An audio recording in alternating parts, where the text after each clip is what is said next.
ವಿಶೇಷವಾದ ದಿನದಲ್ಲಿ, ಈ ಭಾನುವಾರದಲ್ಲಿ ದೇವರ ಪ್ರಸನ್ನತೆಯಲ್ಲಿ ನಾವೆಲ್ಲ ಆನ್ಲೈನ್ ಸರ್ವಿಸ್ ಮುಖಾಂತರ ಒಟ್ಟಾಗಿ ಸೇರಿ ದೇವರನ್ನು ಆರಾಧಿಸುವುದು ದೇವರು ಕೊಟ್ಟಿರೋ ಕೃಪೆ, ಅವರ ಭಾಗ್ಯ. ಹಾಲೆಲೂಯ. ಎಲ್ಲ ನಂಬಿಕೆಯುಳ್ಳವರಾಗಿರಿ. 2020ರಲ್ಲಿ ನಂಬಿಗಸ್ತರಾಗಿ ನಡೆಸಿರುವ ದೇವರು 2021 ಆಶೀರ್ವಾದ ಹೇರಳವಾಗಿರೋ ವರ್ಷ ಅಂತ ನಮಗೆಲ್ಲರಿಗೂ ಉನ್ನತವಾಗಿ ಡಿಕ್ಲೇರ್ ಮಾಡಿರೋ ದೇವರು ಈ ವರ್ಷವನ್ನು ಅವರು ಆಶೀರ್ವದಿಸ್ತಾರೆ. ಹಾಲೆಲೂಯ. ಎಲ್ಲ ನಂಬಿಕೆಯುಳ್ಳವರಾಗಿ ಸಂಪೂರ್ಣವಾಗಿ ನಿಮ್ಮನ್ನು ನೀವೇ ದೇವರ ಕರೆಗಳಲ್ಲಿ ಒಪ್ಪಿಸಿಕೊಡಿ. ಒಂದು ಉತ್ಸಾಹವಾಗಿ ದೇವರಲ್ಲಿ ಪ್ರಾರ್ಥನೆಯಲ್ಲಿ ತೊಡಗಿಸಿಕೊಳ್ಳಿ. ಈ ವರ್ಷ ಹೇರಳ ಆಶೀರ್ವಾದವಾದ ವರ್ಷವಾಗಿ ನಿಮ್ಮ ಜೀವನದಲ್ಲಿ ದೇವರು ಬದಲಾಯಿಸ್ತಾರೆ. ಹಾಲೆಲೂಯ. ನಾವೆಲ್ಲ ಪ್ರಾರ್ಥನೆ ಮಾಡಿ ದೇವರಲ್ಲಿ ನಮ್ಮನ್ನು ನಾವೇ ಒಪ್ಪಿಸಿ ಆನಂತರ ದೇವರ ವಾಕ್ಯಕ್ಕೆ ಹೋಗೋಣ. ಎಲ್ಲ ಕಣ್ಣುಗಳನ್ನು ಮುಚ್ಚಿ. ಮಹಾಪರಿಶುದ್ಧರಾದ ದೇವರೇ,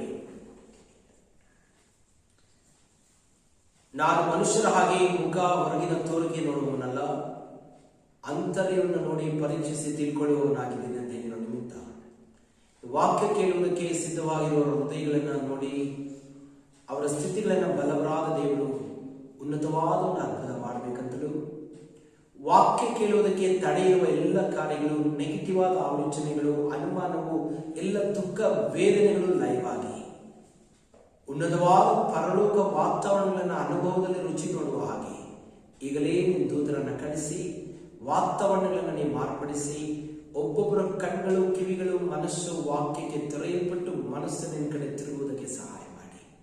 ಒಬ್ಬೊಬ್ಬರು ಈ ದಿನದಲ್ಲಿ ಯಾವ ಸ್ಥಿತಿಯಲ್ಲಿದ್ದರೂ ವಾಕ್ಯ ಕೇಳ್ತಾ ಇರುವಾಗಲೇ ಪರಿಶುದ್ಧಾತ್ಮ ಒಬ್ಬೊಬ್ಬರನ್ನು ಸ್ಪರ್ಶಿಸಲಿ. ಎಲ್ಲ ವಾತಾವರಣಗಳ ಮಧ್ಯದಲ್ಲಿ ಒಂದು ಅದ್ಭುತ ನಡೆಯಲಿ.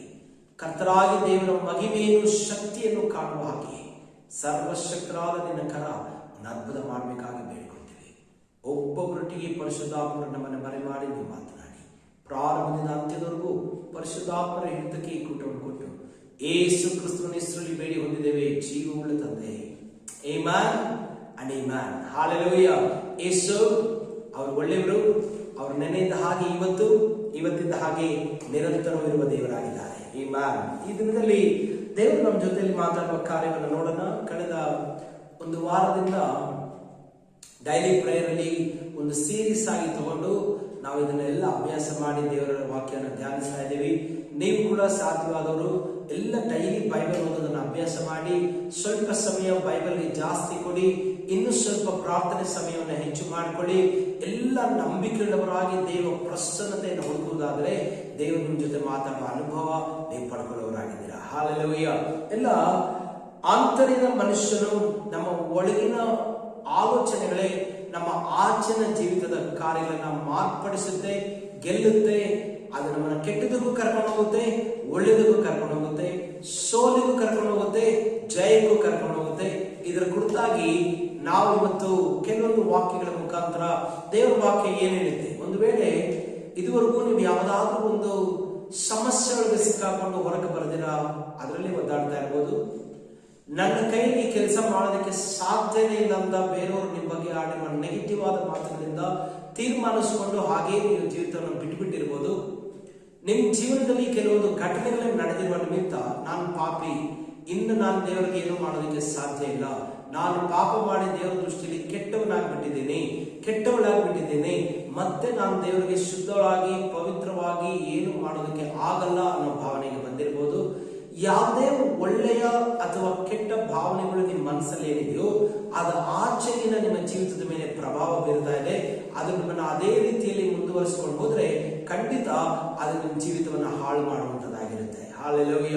ಆದ್ರೆ ಇವತ್ತು ದೇವರು ಹೇಳ್ತಾ ಇದ್ದಾರೆ, ಯಾಕೆ ನಿಮ್ಮ ಜೀವಿತವನ್ನು ನೀವು ಬದಲಾಯಿಸ್ಕೋಬಹುದು, ಯಾವ ರೀತಿಯಲ್ಲಿ ನಿಮ್ಮ ಜೀವನದ ಹಿಡಿತ ಎಲ್ಲಿದೆ, ನೀವು ನಿಜವಾಗ್ಲೂ ಎಲ್ಲಿ ಹೋರಾಡಬೇಕು.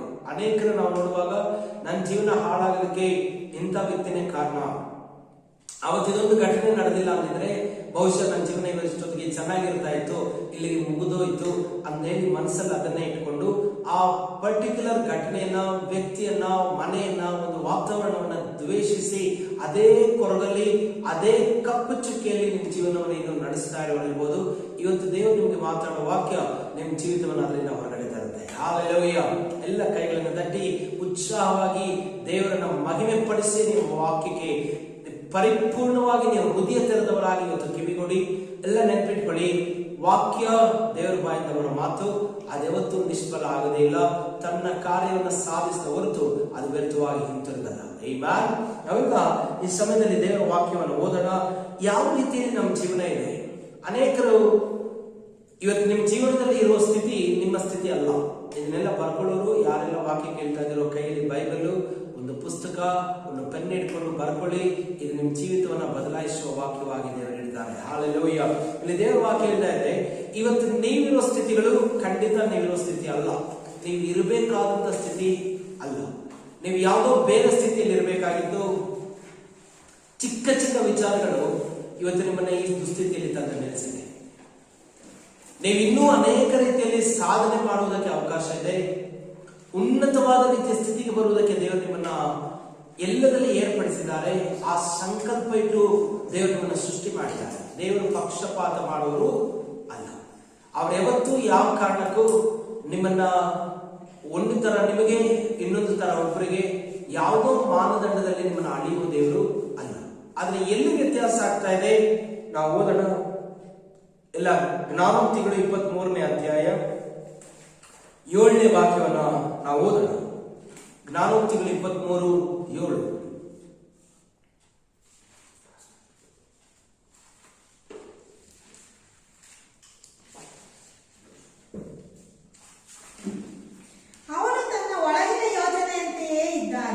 ಅವನು ತನ್ನ ಒಳಗಿನ ಯೋಚನೆಯಂತೆಯೇ ಇದ್ದಾನೆ.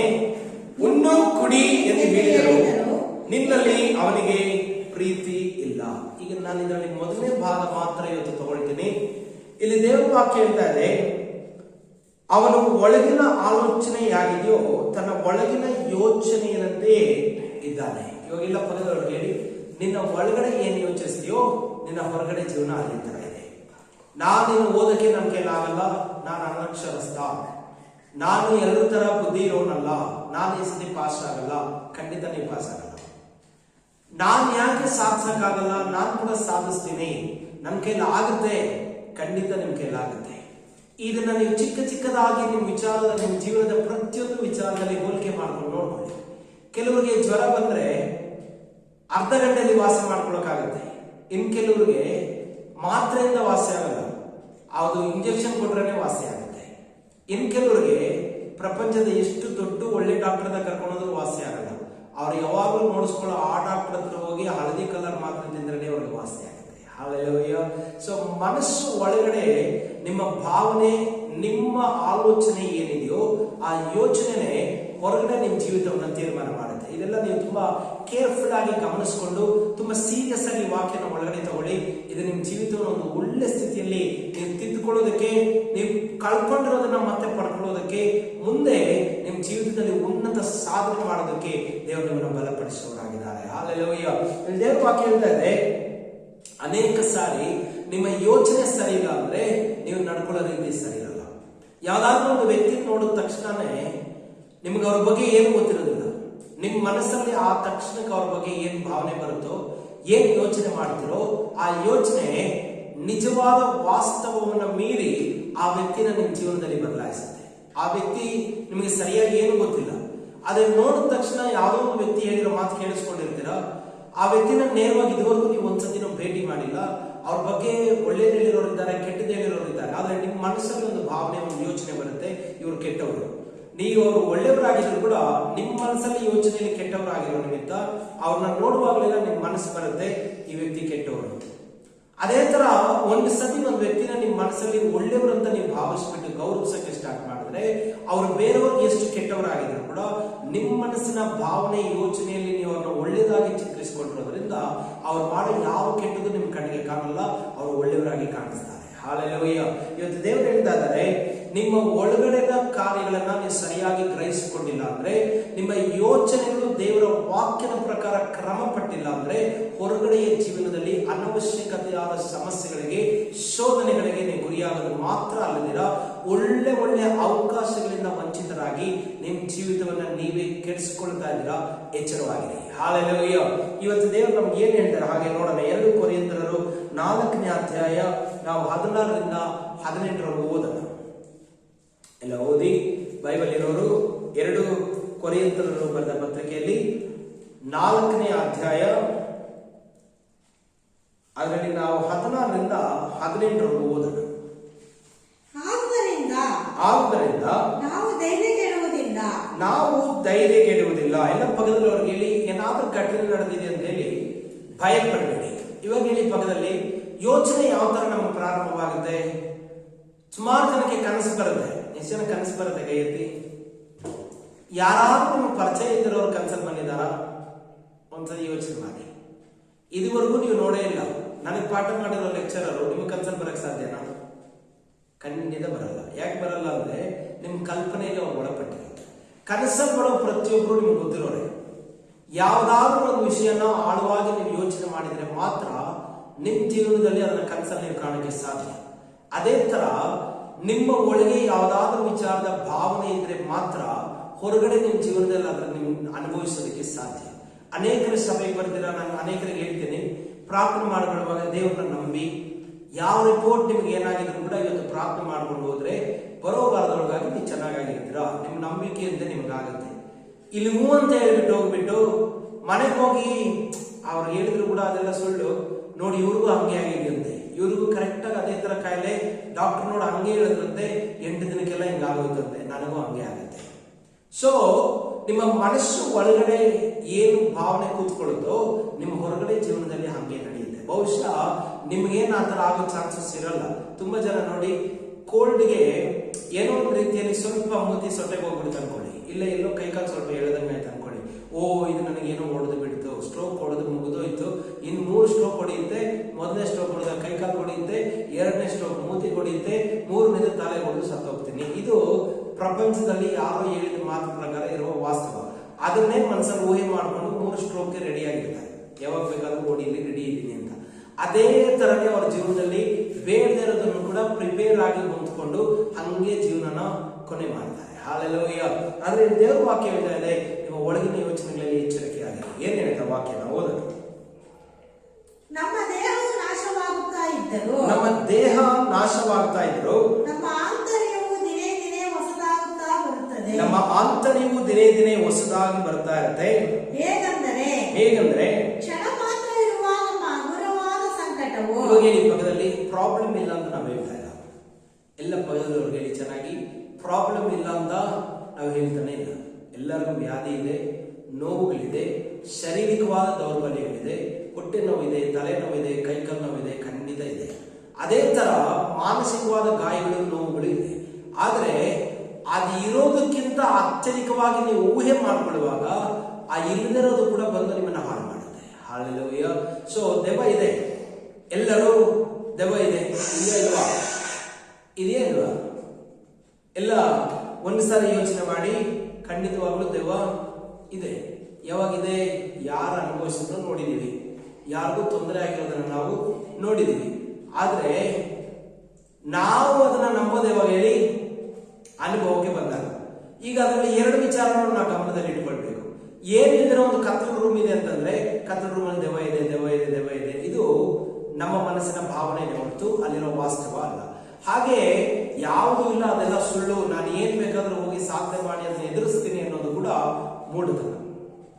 ಏನು ಸತ್ಯ ಇದೆ ಆ ಸತ್ಯವನ್ನು ನಾವು ಗ್ರಹಿಸಿಕೊಂಡು ಅದಕ್ಕೆ ಕೊಡಬೇಕಾದ ಸತ್ಯದ ವಾಸ್ತವದ ಮುಖ್ಯತೆ ನಾವು ಕೊಡುವಾಗ ನಮ್ಮ ಜೀವನದಲ್ಲಿ ನಾವು ಜಯ ಸಾಧಿಸೋದಕ್ಕೆ ಸಾಧ್ಯ. ಹಾಲೆಲೂಯ. ಈಗ ನಾವು ವಾಕ್ಯ ನೋಡೋಣ. ಏನ್ ಹೇಳ್ತಾ ಇದೆ ವಾಕ್ಯ? ಆದ್ದರಿಂದ ನಾವು ಧೈರ್ಯ ಕೆಡುವುದಿಲ್ಲ. ಮೊದಲನೇದಾಗಿ ಹೇಳಿ, ನಾವು ಯಾವುದಕ್ಕೂ ಭಯ ಪಡಲ್ಲ. ಚೆನ್ನಾಗಿ ಭಾಗದವ್ರಿಗೆ ಹೇಳಿ, ನೋವಿದೆ, ಸಮಸ್ಯೆ ಇದೆ, ಶೋಧನೆ ಇದೆ, ಸೈತಾನ್ ಇದ್ದಾನೆ, ಲೋಕದಲ್ಲಿ ಎಲ್ಲ ರೀತಿಯ ಸಮಸ್ಯೆ ಕೊಡುವ ಒಂದು ವ್ಯಕ್ತಿ ಇದ್ದಾನೆ.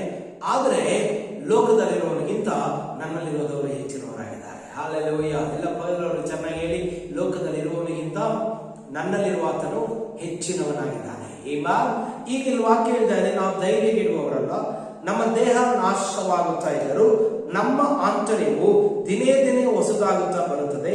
ಹೇಗೆಂದರೆ ಕ್ಷಣ ಮಾತ್ರವಿರುವ ನಮ್ಮ ಹಗುರವಾದ ಸಂಕಟವು ಅತ್ಯಂತಾಧಿಕವಾದ ಪ್ರತಿಫಲವನ್ನು ಉಂಟು ಮಾಡಿ ನಮಗೆ ನಿರಂತರವಾಗಿರುವ ಗೌರವವಾದ ಪ್ರಭಾವವನ್ನು ದೊರಕಿಸುತ್ತದೆ. ನಾವು ಕಾಣುವಂಥದ್ದನ್ನು ಲಕ್ಷಿಸದೆ ಕಾಣದಿರುವಂಥದ್ದನ್ನು ಲಕ್ಷಿಸುವವರಾಗಿದ್ದೇವೆ. ಕಾಣುವಂಥದ್ದು ಸ್ವಲ್ಪ ಕಾಲ ಮಾತ್ರ ಇರುವುದು, ಕಾಣದಿರುವಂಥದ್ದು ಸದಾ ಕಾಲವೂ ಇರುವುದು. ಹಾಲೆಲೂಯ. ಇದನ್ನೆಲ್ಲ ಅಂಡರ್ಲೈನ್ ಮಾಡಿಟ್ಕೊಳ್ಳಿ. ಖಂಡಿತ ಜ್ವರ ಬರುತ್ತೆ. ಕಾಣ್ತಾ ಇರೋ ಜ್ವರ ನೋಡಿ ಇನ್ನಿಷ್ಟರಲ್ಲೇ ನಾನು ಸತ್ತು ಹೋಗ್ತೀನಿ, ಈ ಜ್ವರ ನನ್ನ ಬಿಡಲ್ಲ, ಇನ್ನು ನನ್ನ ಬಾಯಲ್ಲಿ ಏನು ತಿನ್ನಕ್ಕಾಗಲ್ಲ, ಈಗ ನೀವು ನೆಗೆಟಿವ್ ಆಗಿ ಅದನ್ನ ತಗೊಂಡು ಜೀವನ ಮಾಡಿದ್ರೆ ಖಂಡಿತ ಅದೇ ನಿಮ್ಮ ಜೀವನದಲ್ಲಿ ಉರುಳಾಗಿ ನಿಮ್ಮನ್ನು ತಗೊಂಡು ಹೋಗುತ್ತೆ. ಆದ್ರೆ ಈ ಜ್ವರ ಇರೋದು ನಿಜ, ಬಂದಿರೋದು ನಿಜ, ಸದ್ಯಕ್ಕೆ ನಾನು ಏನು ತಿಂದು ಕುಡಿಯಕ್ಕೆ ಆಗ್ತಾ ಇಲ್ಲ, ಎದ್ದು ಯಾವಾಗಲಿದ್ದಾಗಲೇ ಇವಾಗಲೂ ನಾನು ಆಕ್ಟಿವ್ ಆಗಿರಕ್ಕೆ ಆಗ್ತಾ ಇಲ್ಲ, ಆದ್ರೆ ಇದು ಸ್ವಲ್ಪ ಹೊತ್ತು ಮಾತ್ರ ಇರುತ್ತೆ ಹೊರತು ಇದು ನನ್ನ ಲೈಫಲ್ಲಿ ಪರ್ಮನೆಂಟ್ ಅಲ್ಲ. ಇದಕ್ಕಿಂತ ನಾನು ದೇವರಲ್ಲಿಟ್ಟಿರೋ ನಂಬಿಕೆ ದೊಡ್ಡದು, ಶೀಘ್ರವಾಗಿ ನಾನು ಗುಣವಾಗ್ತೀನಿ. ಇವತ್ತೇ ದೇವರು ನನ್ನ ಗುಣಪಡಿಸಿದ್ದಾರೆ. ಈ ಕಾಯಿಲೆ ಬಂದಿರೋದು ಎಷ್ಟು ನಿಜನೋ ನಾನು ಗುಣ ಆಗಿರೋದು ಕೂಡ ಅಷ್ಟೇ ನಿಜ. ನನ್ನ ಕಣ್ಣಿಗೆ ಕಾಣೋ ಕಾಯಿಲೆನ ನಾನು ನಂಬಲ್ಲ, ನನ್ನ ಕರದಲ್ಲಿ ಗುಣ ಮಾಡ್ತೀನಿ ಅಂತ ವಾಗ್ದಾನ ಮಾಡೋ ದೇವರ ಮೇಲೆ ನಾನು ನಂಬಿಕೆ ಇಡ್ತೀನಿ. ಹಾಲೆಲೂಯ. ಎಲ್ಲ ಹೇಳಿ, ಕಣ್ಣಿಗೆ ಕೆಲವೆಲ್ಲ ಕಾಣಿಸ್ತಾ ಇದೆ, ಸಮಸ್ಯೆ ಕಾಣಿಸ್ತಾ ಇದೆ, ಶತ್ರುಗಳು ಕಾಣಿಸ್ತಾ ಇದ್ದಾರೆ, ದ್ವೇಷ ಮಾಡೋರು ಕಾಣಿಸ್ತಾ ಇದ್ದಾರೆ, ಸಾಲಗಳು ಕಾಣಿಸ್ತಾ ಇದೆ, ತುಂಬಾ ಅಪಾಯ ಬರುತ್ತೆ ಅನ್ನುವ ವಾತಾವರಣ ಕಾಣಿಸ್ತಾ ಇದೆ, ಸುತ್ತಮುತ್ತ ನಮ್ಮನ್ನ ಹೀಯಾಳಿಸೋರು, ಅವಮಾನ ಪಡಿಸೋರು, ನಿನ್ ಭವಿಷ್ಯ ನೋಡ್ಕೋ ಏನಾಗುತ್ತೆ, ಇನ್ನಿಷ್ಟರಲ್ಲೇ ನಿನ್ ಮನೆ ಈ ತರ ಹೋಗ್ಬಿಡುತ್ತೆ, ನಿನ್ ಮಕ್ಕಳು ಈ ತರ ಆಗ್ಬಿಡ್ತಾರೆ, ಇನ್ನು ಸ್ವಲ್ಪ ದಿನದಲ್ಲಿ ನಿನ್ ದೇಹ ಹಿಂಗೆ ಕೆಟ್ಟೋಗುತ್ತೆ, ನಾನಾ ವಿಧವಾಗಿ ವಾಸ್ತವವನ್ನಿಟ್ಟು ಭಯ ಇಡಿಸುವ ವ್ಯಕ್ತಿಗಳು, ಕಾರ್ಯಗಳು, ವಾತಾವರಣಗಳು ನಮ್ಮನ್ನ ಕಾಡ್ತಾ ಇದ್ರು ಕೂಡ ಬೈಬಲ್ ಹೇಳ್ತಾ ಇದೆ, ಕಣ್ಣಿಗೆ ಕಾಣುವುದನ್ನ ನೋಡಿ ನಿಮ್ ಜೀವಿತವನ್ನ ಬಿಟ್ಕೊಡ್ಬೇಡಿ, ಕಾಣದೇ ಇರುವ ದೇವರ ಶಕ್ತಿಯಲ್ಲಿ ನಂಬಿಕೆ ಇಟ್ಟು ನಿಮ್ ಜೀವಿತವನ್ನು ಬದಲಾಯಿಸಿಕೊಳ್ಳಿ. ಹಾಲೆಲೂಯ. ನಂಬಿಕೆ ಇರೋರು ಮಾತ್ರ ಕೈಗಳನ್ನು ತಟ್ಟಿ ಯೇಸುವನ್ನು ಉನ್ನತವಾಗಿ ಮಹಿಮೆ ಪಡಿಸಿ, ಸಮಸ್ಯೆ ಇದೆ, ಲೋಕದಲ್ಲಿ ಸಂಕಟ ಉಂಟು, ಆದರೆ ಧೈರ್ಯವಾಗಿರಿ, ನಾನು ಈ ಲೋಕವನ್ನು ಜಯಿಸಿದ್ದೀನಿ. ಎಲ್ಲ ಪದಗಳಿಗೆ ಸೋತೋಗ್ಬೇಡ, ಭಯ ಪಡಬೇಡ, ಬಿಟ್ಕೊಡ್ಬೇಡ. ಇಷ್ಟಕ್ಕೆ ಮುಗಿದೋಯ್ತು. ಒಂದು ವೇಳೆ ನಿಮ್ ಡಾಕ್ಟರ್ ರಿಪೋರ್ಟ್ಸ್ ಎಲ್ಲ ತುಂಬಾ ಕೆಟ್ಟದಾಗಿರ್ಬೋದು, ನೀವು ಬದುಕಕ್ಕಿನ್ನ ಸಾಧ್ಯನೇ ಇಲ್ಲ ಅಂತ ಹೇಳಿರ್ಬೋದು, ಸಾಯೋವರೆಗೂ ನೀವು ಮಾತ್ರಲ್ಲೇ ಬದುಕಬೇಕು, ಎಷ್ಟು ದಿನ ಬದುಕ್ತೀರ ಗೊತ್ತಿಲ್ಲ ಅಂತ ಹೇಳಿರ್ಬೋದು, ಅದು ಸುಳ್ಳಂತ ನಾವು ಹೇಳಲ್ಲ. ಆದ್ರೆ ಕಣ್ಣು ಕಾಣುವ ಡಾಕ್ಟರ್ ನೋಡುವ ಕಾಯಿಲೆಗಿಂತ ನಿಮಗಾಗಿ ದೇವರು ಸುರಿಸಿದ ರಕ್ತ, ಅವರು ತಿಂದ ಬಾಷ್ಪೇಟಗಳು ಯಾವುದು ಕಣ್ಣಿಗೆ ಕಾಣಲ್ವೋ ಅದು ಇನ್ನೂ ಬಲವಾಗಿ ನಿಮ್ಮನ್ನು ಗುಣಪಡಿಸೋದಕ್ಕೆ ಶಕ್ತವಾಗಿದೆ. ಹಾಲೆಲೂಯ. ಎಲ್ಲಿ ಪಾಸ್ಟರ್ ನನಗೆ ತಗೊಂಡು ಬಂದು ತೋರಿಸಿ, ಯೇಸು ಸ್ವಾಮಿ ನನ್ನ ಕಣ್ಣನ್ನು ನೋಡಕ್ಕಾಗುತ್ತಾ, ಅವ್ರು ತಿಂದ ಏಟುಗಳನ್ನ ನಾನು ಕಾಣಕ್ಕಾಗುತ್ತಾ, ಅವ್ರ ಕೈ ನನ್ನ ಮುಟ್ಟೋದನ್ನ ನಾನು ಕಾಣಕ್ಕಾಗುತ್ತಾ? ಖಂಡಿತ ಕಾಣಕ್ಕಾಗಲ್ಲ. ಕಾಣದೇ ಇರೋ ಅದನ್ನ ನೀವು ನಂಬೋದಾದ್ರೆ, ಕಾಣ್ತಾ ಇರೋ ಕಾಯಿಲೆ ನೀವು ಕಾಣದೇ ಇರೋ ತರ ಅದು ಹೊಟ್ಟೋಗೋದಕ್ಕೆ ದೇವರು ನಿಮ್ಮನ್ನು ಅದ್ಭುತ ಮಾಡ್ತಾರೆ. ಹಾಲೆಲೂಯ. ಎಲ್ಲ ಪದವ್ರಿಗೆ ಹೇಳಿ, ಕಣ್ಣಿಗೆ ಕಾಣೋದನ್ನ ನೋಡಿ ಮೋಸ ಹೋಗಬೇಡ, ಕಾಣದೇ ಇರುವ ರಹಸ್ಯವಾದ ದೇವರ ರಾಜ್ಯದ ಮಾತುಗಳನ್ನ ನಂಬಿ ಅದನ್ನ ನಂಬುವ ನಿಮಿತ್ತ ಕಣ್ಣಿಗೆ ಕಾಣದ ಸಮಸ್ಯೆಯಿಂದ ಬಿಡುಗಡೆ ಆಗುವುದಕ್ಕೆ ದೇವರು ನಿಮ್ಮನ್ನು ಅದ್ಭುತವನ್ನು ಮಾಡ್ತಾರೆ. ಹಾಲೆಲೂಯ. ಹಂಗೆ ಅಲ್ಲಿ ದೇವರ ವಾಕ್ಯ ಹೇಳ್ತಾ ಇದೆ, ಇದು ಸ್ವಲ್ಪ ಕಾಲ ಮಾತ್ರ ಇರುತ್ತೆ. ಎಲ್ಲ ಭಗವಂತನಿಗೆ ಹೇಳಿ, ಸಮಸ್ಯೆ ಕಷ್ಟ ಎಲ್ಲ ಸ್ವಲ್ಪ ಕಾಲ. ನೀನು ಹೋಗ್ತಾ ಇರೋ ದಿನಗಳು, ನೀನು ಅನುಭವಿಸ್ತಾ ಇರೋ ಅವಮಾನ, ನಿನ್ ಮನಸ್ಸಲ್ಲಿ ಬರ್ತಾ ಇರೋ ಭಯ, ಅದಕ್ಕೆ ಕಾರಣವಾಗಿರೋ ಶೋಧನೆ ಸ್ವಲ್ಪ ಕಾಲ ಮಾತ್ರ ಇರುತ್ತೆ.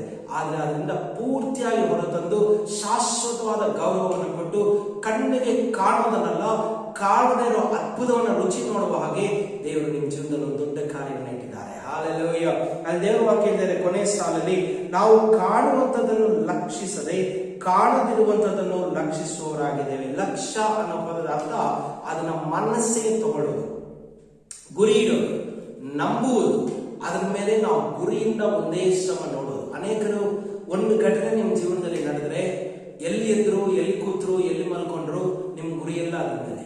ಎಷ್ಟು ದಿನಕ್ಕೆ ಒಂದು ಸಾರಿ ಹಾಸ್ಪಿಟಲ್ ಹೋಗಿ ತೋರಿಸಿದ್ರೆ, ಏನೋ ಈ ಕಾಯಿಲೆ ನಿಮಗೆ ಬಂದಂಗಿದೆ, ಟೆಸ್ಟ್ ಮಾಡ್ತೀವಿ, ಅದೇನಾದ್ರು ಪಾಸಿಟಿವ್ ಆಗಿಬಿಟ್ರೆ ನೀವೊಂದು 3 ತಿಂಗಳು ಬದುಕಬಹುದು ಅಷ್ಟೇ. ಅವತ್ತಿಂದ ನೀವು ಎದ್ರ ಅದ್ರ ಬಗ್ಗೆ ಯೋಚನೆ, ಕೂತ್ಕೊಂಡ್ರೆ ಅದ್ರ ಬಗ್ಗೆ ಯೋಚನೆ, ಮಲಗಿದ್ರೆ ಅದ್ರ ಬಗ್ಗೆ ಯೋಚನೆ, ವಾಕ್ಯನ ಕೇಳೋ ಮನಸ್ಸಿಲ್ಲ, ಪ್ರೇಯರ್ ಮಾಡಕ್ಕೆ ಮನಸ್ಸಿಲ್ಲ, ನಿಮ್ ಲಕ್ಷ್ಯ ಎಲ್ಲ ಯಾವ್ದ್ರ ಮೇಲಿದೆ? ಪರಿಪೂರ್ಣವಾಗಿ ಒಂದೇ ಮಾತು ಮೇಲಿದೆ. ನೆಗೆಟಿವ್ ಆಗಿರುವ ಆಲೋಚನೆ ಮೇಲೆ ಇದೆ. ಆದ್ರೆ ಪಾಸಿಟಿವ್ ಆದ ಆಲೋಚನೆ ನಿಮ್ ಜೀವನದಲ್ಲಿ ಎಲ್ಲೂ ಇದುವರೆಗೂ ಬರ್ತಾ ಇಲ್ಲ. ಎಲ್ಲ ಪಕ್ಕದಲ್ಲಿವ್ರಿಗೆ ಹೇಳಿ, ಕಣ್ಣಿಗೆ ಕಾಣಿಸ್ತಾ ಇರುವ ಒಂದು ಚಿಕ್ಕ ವಿಚಾರಕ್ಕೋಸ್ಕರ, ಯಾವುದೋ ಒಂದೇ ಒಂದು ಕಾರ್ಯಕ್ಕೋಸ್ಕರ ನೀನು ಇಡೀ ಜೀವಿತವನ್ನು ಹಾಳು ಮಾಡ್ಕೊಳ್ಬೇಡ. ಅದು ಸ್ವಲ್ಪ ಕಾಲ ಇದ್ದುವಕ್ಕೆ ಮಾತ್ರ ಬಂದಿದೆ. ಅದೆಂತ ಸಮಸ್ಯೆ ಆದ್ರೂ ಸರಿ, ಇವತ್ತು ನಾನು ನಿಮ್ಮನ್ನ ಚಾಲೆಂಜ್ ಆಗಿ ಉತ್ಸಾಹ ಪಡಿಸಿ ನಿಮ್ಗೊಂದು ಹೊಸ ಸುದ್ದಿಯನ್ನು ಹೇಳ್ತೀನಿ. ಕಣ್ಣಿಗೆ ಕಾಣ್ತಾ ಇರೋ ನಿಮ್ಮ ಸಮಸ್ಯೆಗಿಂತ ಕಾಣದೇ ಇರೋ ದೇವರು ನಿಮಗೆ ಮಾಡಿರುವ ಅದ್ಭುತವಾದ ಕಾರ್ಯಗಳು ದೊಡ್ಡದಾಗಿದೆ. ಹಾಲೆಲೂಯ. ಇವಾಗ ದೇವರ ವಾಕ್ಯ ಹೇಳುತ್ತೆ, ನೀವು ಕಣ್ಣಿಗೆ ಕಾಣುವಂತ ಸ್ವಲ್ಪ ಮಾತ್ರ ಇರುವಂತದನ್ನ ನಂಬುದಿರ, ಕಣ್ಣಿಗೆ ಕಾಣದಿರ ಸದಾ ಕಾಲ ಇರುವುದನ್ನ ನಂಬುವವರಾಗಿದೆ. ಇದರಲ್ಲಿ ಇನ್ನೊಂದು ಮುಖ್ಯವಾದ ಅಂಶ ಏನು ಗೊತ್ತಾ? ಅನೇಕ ಯವನಸ್ಥರು, ಎಲ್ಲ ವಯಸ್ಸಿನವರು ಗಮನದಲ್ಲಿ ಇಟ್ಕೊಳ್ಳಿ. ಕಣ್ಣಿಗೆ ಕಾಣುವ ಸ್ವಲ್ಪವಾದ ಸ್ವಾರ್ಥ ಆಸೆಗಳಿಗೋಸ್ಕರ ಕಣ್ಣಿಗೆ ಕಾಣದೇ ಇರುವಂತಹ ನರಕಕ್ಕೆ ನೀವು ಹೋಗ್ತಾ ಇದ್ದೀರಾ. ಕಣ್ಣಿಗೆ ಕಾಣದೇ ಇರುವ ಪರಲೋಕವನ್ನು ನೀವು ಬಿಟ್ಟುಕೊಡ್ತಾ ಇದ್ದೀರಾ. ದೇವರು ನಿಮಗೋಸ್ಕರ ಇಟ್ಟಿರುವಂತಹ ಮುಂದಿನ ದೊಡ್ಡ ಲೋಕದ ಆಸೆ, ಒಂದು ದೊಡ್ಡ ಪದವಿ, ದೊಡ್ಡದಾದ ಆಶೀರ್ವಾದಗಳನ್ನ ಕಣ್ಣಿಗೆ ಕಾಣುವ ಚಿಕ್ಕ ಚಿಕ್ಕ ಕಾರ್ಯಗಳಿಗೋಸ್ಕರ ನೀವು ಕಳ್ಕೊಳ್ತಾ ಇದ್ದೀರಾ. ಅನೇಕರನ್ನ ಈ ವಾಕ್ಯದ ಮುಖಾಂತರ ನಾನು ಎಚ್ಚರಿಸ್ತೇನೆ. ಪರಿಶುದ್ಧಾತ್ಮರು ನಿಮ್ಮ ಜೊತೆಲಿ ಸ್ಪಷ್ಟವಾಗಿ ಮಾತಾಡ್ತಾ ಇದ್ದಾರೆ. ಖಂಡಿತ ನಿಮಗೆ ದೊಡ್ಡ ಭವಿಷ್ಯ ಇದೆ. ಖಂಡಿತ ದೇವರು ನಿಮಗೆ ಇನ್ನೂ ದೊಡ್ಡದಾದ ಆಶೀರ್ವಾದವನ್ನು ಇಟ್ಟಿದ್ದಾರೆ. ಆದರೆ ನೀವು ಇವತ್ತು ಕಣ್ಣಿಗೆ ಕಾಣ್ತಾ ಇರುವ ಚಿಕ್ಕ ಚಿಕ್ಕ ಕಾರ್ಯಗಳಿಗೋಸ್ಕರ ಕಣ್ಣಿಗೆ ಕಾಣಿಸದೇ ಇರುವ ದೇವರ ವಾಗ್ದಾನಗಳನ್ನ ತಾತ್ಸಾರ ಮಾಡಿ ಅದನ್ನ ಅಲ್ಲೆಗೆಳೆದು ಅದನ್ನ ಕಳ್ಕೊಳ್ಳುವ ಸ್ಥಿತಿಯಲ್ಲಿ ಇದ್ದೀರಾ. ಮನ ತಿರುಗಿಸ್ಕೊಳ್ಳಿ. ಹಾಲೆಲೂಯ. ಎಲ್ಲ ಪದವರಿಗೆ ಹೇಳಿ, ಕಣ್ಣಿಗೆ ಕಾಣೋದನ್ನ ನೋಡಕ್ ಹೋಗಿ ಕಣ್ಣಿಗೆ ಕಾಣದೇ ಇರೋದನ್ನ ಕಳ್ಕೋಬೇಡ. ಆಮೆನ್. ನಾವು ಇನ್ನೊಂದು ವಾಕ್ಯ ಓದಿ ಎಲ್ಲ ಪ್ರಾರ್ಥನೆಗೆ ಹೋಗೋಣ. ಎಲ್ಲ ಗಮನಿಸಿಕೊಳ್ಳಿ. ನಿಮ್ಮ ಆಶೀರ್ವಾದ ನಿಮ್ಮ ಹೃದಯದ ಆಲೋಚನೆ ಇದೆ.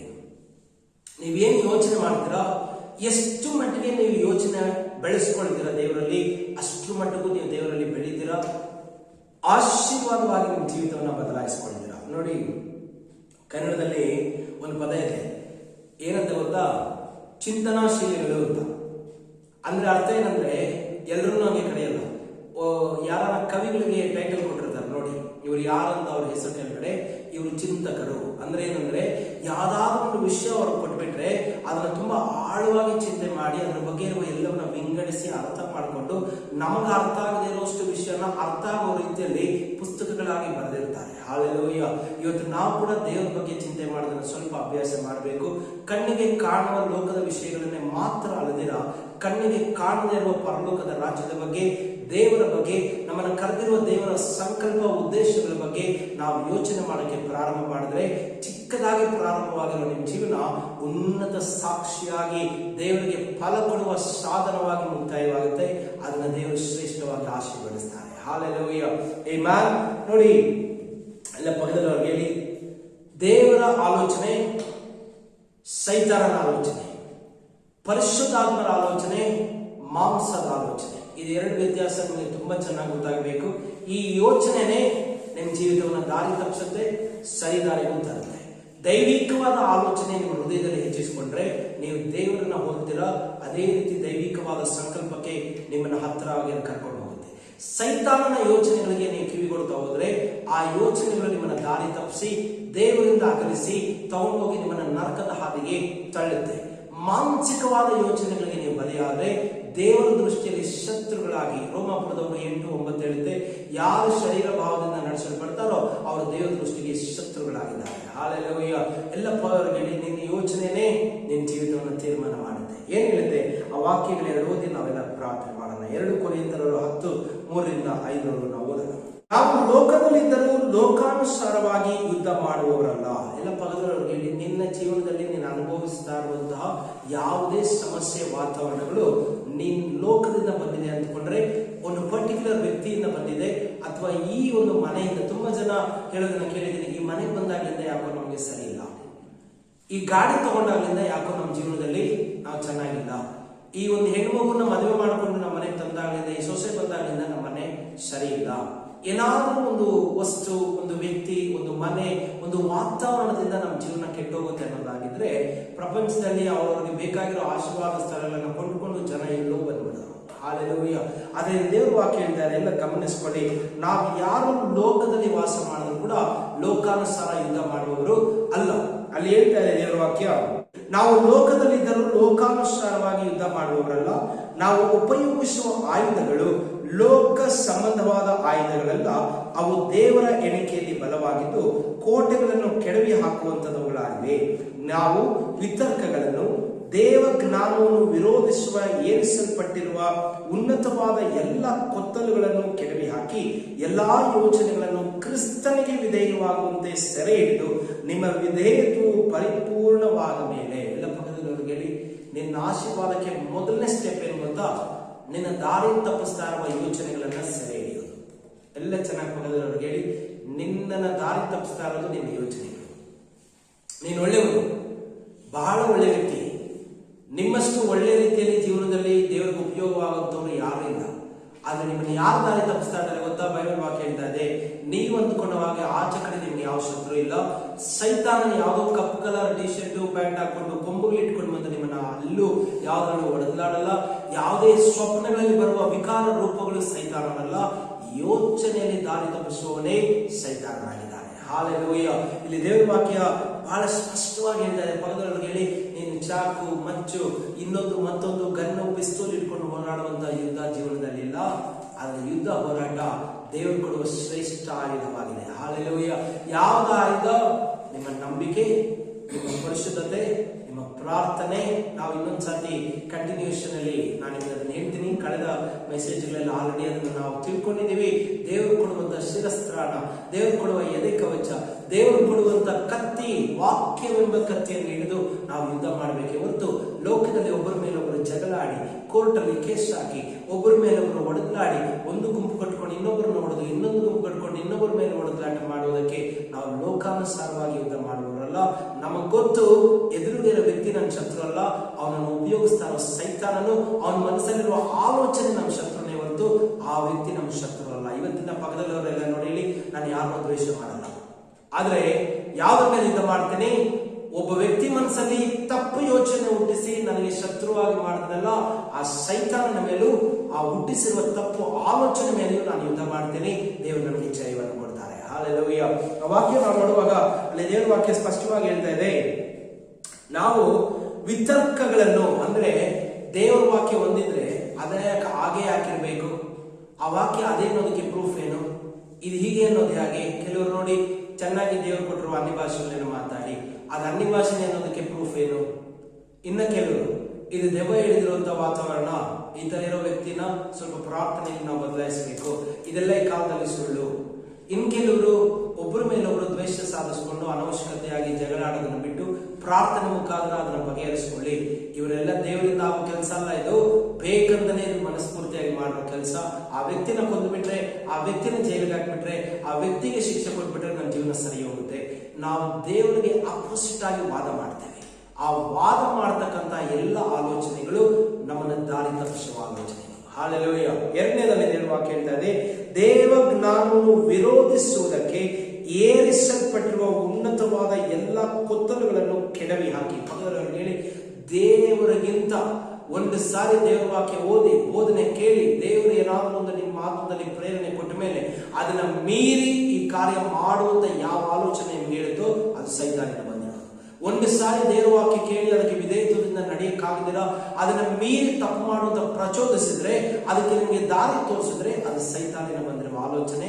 ಅದು ಕೋಟೆಯಾಗಿ ಬೆಳೆದು ದೇವರನ್ನ ಮೀರಿ ನಿಲ್ಲೋದಕ್ಕೆ ಪ್ರಯತ್ನ ಪಡ್ತಾ ಇದೆ. ಅದನ್ನೇನ್ ಮಾಡ್ಬೇಕಂತೆ ದೇವರ ವಾಕ್ಯ ಹೇಳ್ತಾ ಇದೆ, ಈ ಎಲ್ಲಾ ಯೋಚನೆಗಳನ್ನು ಕ್ರಿಸ್ತನಿಗೆ ವಿಧೇಯವಾಗುವಂತೆ. ಪಕ್ಕದವರಿಗೆ ಹೇಳಿ, ನೀನು ಯಾರು ತಲೆ ಬಗ್ಗಿಸದೇ ಇದ್ರೂ ಪರವಾಗಿಲ್ಲ, ಕ್ರಿಸ್ತನ ಮುಂದೆ ತಲೆ ಬಗ್ಗಿಸಬೇಕು. ನೀನು ಯಾರ ಮಾತು ಕೇಳಿದಿರ ಮೊಂಡಾಗಿ ಇಷ್ಟು ವರ್ಷ ಜೀವನ ಮಾಡಿದ್ರು ಪರವಾಗಿಲ್ಲ, ಕ್ರಿಸ್ತನ ಮುಂದೆ ನೀನು ತಲೆ ಬಗ್ಗಿಸಿ ವಿಧೇಯತ್ವದಿಂದ ಒಪ್ಪಿಸಬೇಕು. ಯಾರ ಮಾತು ಕೇಳಿಲ್ಲ ಅಂದ್ರೂ ಕ್ರಿಸ್ತನ ಮಾತು ನೀನು ಕೇಳಲೇಬೇಕು. ಯೇಸುವಿನ ಮುಂದೆ ಎಲ್ಲ ಮೊಣಕಾಲುಗಳು ಊರಲ್ಪಡಲೇಬೇಕು, ಎಲ್ಲ ಬಾಯಿ ಅವರನ್ನ ಕರ್ತರಂತ ಒಪ್ಪಿಕೊಳ್ಳೇಬೇಕು. ಹಾಲೆಲೂಯ. ನಾವು ಮೊಣಕಾಲುಗಳ ಉದ್ದೇಶ ಏನು ಗೊತ್ತಾ? ನಾನು ನಿಮಗಿಂತ ದೊಡ್ಡವನಲ್ಲ, ನಿಮಗೆ ನನ್ನ ಪಾಠ ಹೇಳ್ಕೊಡೋ ಶಕ್ತಿ ನನಗಿಲ್ಲ, ನಿಮ್ಮ ಮಾತಿಗೆ ಎದುರೇನೋ ಯೋಗ್ಯತೆ ನಮಗಿಲ್ಲ, ನಿಮ್ಮ ಮುಂದೆ ನಾನು ಏನಿಲ್ಲ ಅಂತ ವಿಧೇಯತ್ವದಿಂದ ತಗ್ಗಿಸ್ಕೊಳ್ತೇನೆ. ಹಾಲೆಲೂಯ.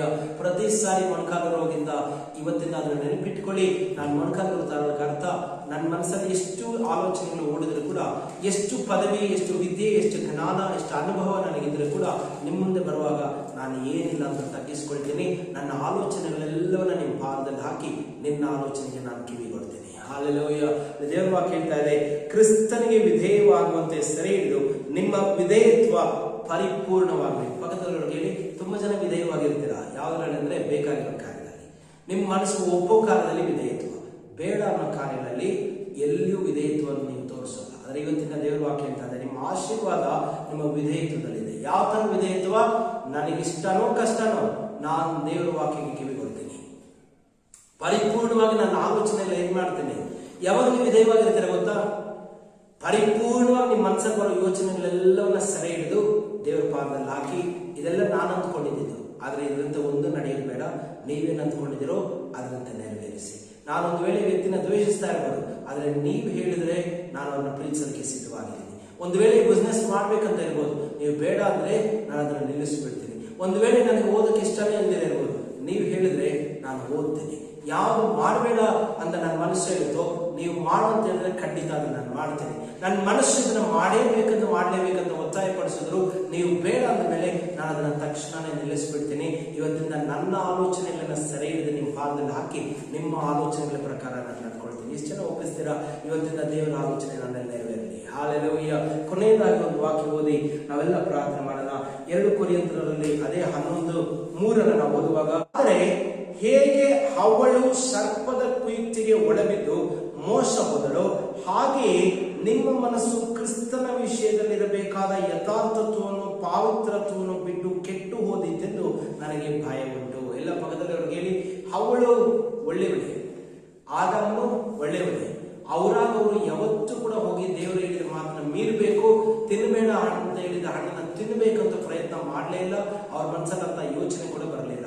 ಆದ್ರೆ ಸರ್ಪ ಬಂದು ಹೇಳುತ್ತೆ, ನೀನು ಹಣ್ಣು ತಿಂದ್ರೆ ಏನಂತ ಅಪಾಯ ಆಗಲ್ಲ, ಅದು ಏನು ನಿನ್ಗೇನು ಅಪಾಯ ಆಗುವಂತ ವಿಷಯ ಅಲ್ಲ, ದೇವರಿಗೂ ಅದು ಗೊತ್ತು. ತಿಂದ ತಕ್ಷಣ ನಿನ್ ಕಣ್ಣುಗಳು ತೆರೆಯಲ್ಪಟ್ಟು ಬಿಡುತ್ತವೆ, ನಿನಗೆ ಒಳ್ಳೇದು ಕೆಟ್ಟದ್ದು ಗೊತ್ತಾಗ್ಬಿಡುತ್ತೆ, ನೀವು ದೇವರಂತ ಆಗಿಬಿಡ್ತೀರಾ. ಹಾಲೆಲೂಯಾ. ಎಲ್ಲ ಪಕ್ಕದವ್ರಿಗೆ ಹೇಳಿ, ನೀನ್ ಸರಿ ಇದ್ರು ನಿನಗೆ ಹೇಳ್ಕೊಳ್ಳೋರು ನಿನ್ ದಾರಿನ ತಪ್ಪಿಸ್ತಾರೆ, ನಿನ್ ಕಿವಿ ಚುಚ್ಚೋರು ನಿನ್ ದಾರಿಯನ್ನ ತಪ್ಪಿಸ್ತಾರೆ.